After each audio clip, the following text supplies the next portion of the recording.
Hello everyone, today we are going to introduce the India economy.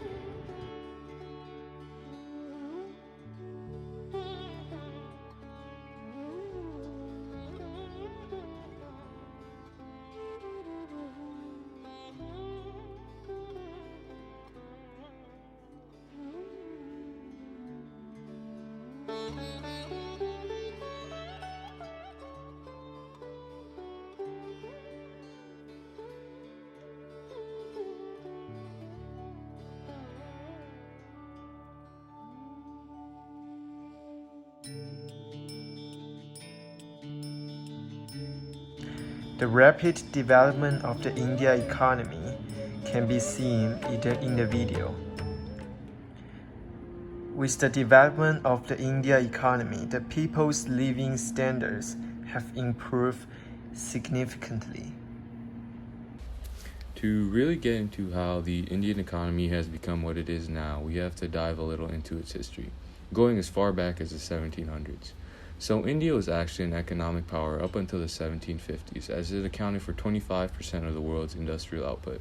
But it saw a rapid decline as the Mughal Empire ruling over the region began to fall. The British, seeing this, took advantage of this and soon made the infamous British East India Trade Company. Now, you might have heard of its name before, as it is in many movies and video games such as Pirates of the Caribbean and Assassin's Creed. And honestly, this company was almost as ruthless and power-hungry as depicted in the media. They controlled India, which was a powerhouse in mainly cotton and spices, which basically led to this company to become really rich. But as they became too greedy, the company started to fall apart, and the British government came in to take over in 1850. But by then, it was just a shell of the company it once was, which leads into the next topic of industrialization. I'm going to talk about the absence of industrialization in India. Historians have questioned why India failed to industrialize in the 19th century, as the global cotton industry underwent a technological revolution in the 18th century, while Indian industry stagnated after adopting the flying shuttle, and industrialization began only in the late 19th century.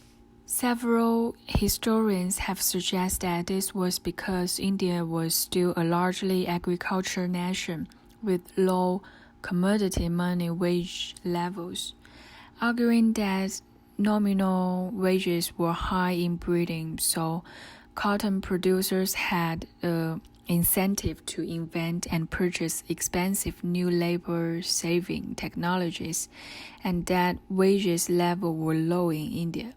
So producers prefer to increase output by hiring more workers rather than investing in technology. Economic historians such as Prasanna Parthasarathi have criticized this argument, pointing to earnings data that show real wages in 18th century Bengal and Mysore were higher than in Britain. Instead, he argues that Indian textile prices were lower because of India's lower food prices, which was the result of higher agricultural productivity. Compared to Britain, the silver coin prices of grain were about one-half in Mysore and one-third in Bengal, resulting in lower silver coin prices for Indian textiles, giving them a price advantage in global markets. According to evidence cited by Irfan Harbi, that's the agricultural output and standards of consumption in 19th century Mughal India was higher than in 17th century Europe and early 20th century British India. Debate continues about the economic impacts of British imperialism on India. This map shows the change in per capita GDP of India from 1820 CE to 2015 CE. All GDP numbers are inflation adjusted to 1990 International Carry Common dollars. It is not difficult to find that under British rule, India's economic development was almost at zero. The issue was first raised by Edmund Burke, who in the 1780s vehemently attacked the East India Company, claiming that Warren Hastings and other top officials had ruined the Indian economy and society.